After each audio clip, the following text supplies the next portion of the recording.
So Melchizedek is in the grace dimension. Abraham met the personality of that dimension. Are you there? And Abraham gave tithes to Melchizedek as one of the obligations that is needed to satisfy the demands of Melchizedek priesthood. Who told you that tithe is Old Testament?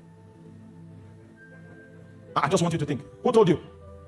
A man from southern part of this country is a man that is confused. In fact, we need to pray for him. He needs prayers. It's in that system of the grace dimension that Melchizedek appeared and interacted with him, fulfilling his obligations, the things that are due him according to that priesthood. He gave the tithes of all. And you will notice that Jacob was also before the law.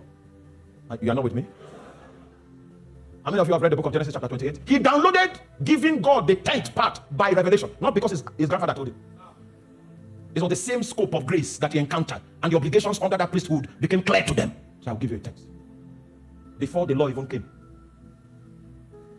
Because you will not find Melchizedek in the dispensation of the law, because the priesthood is Levitical.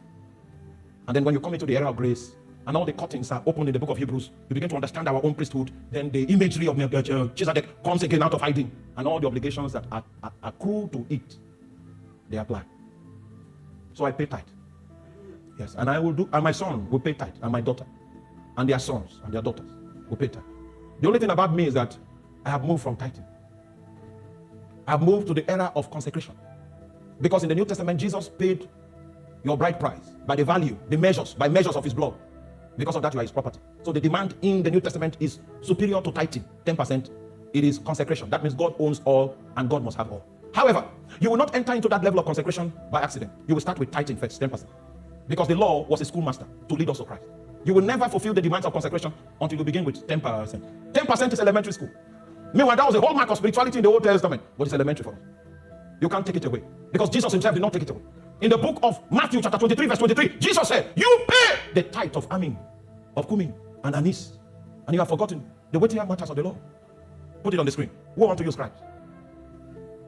And Pharisees, hypocrites. For ye pay the tithe of mint, of anise, and cumin, and have omitted the weightier matters of the law, judgment, mercy, and faith. This ought ye to have done, and not to leave the order. No, that means pay your tithe. Don't go to an extreme and say, okay, we are no longer paying tithe. No, it's the great master. Except your authority is superior to that of Jesus.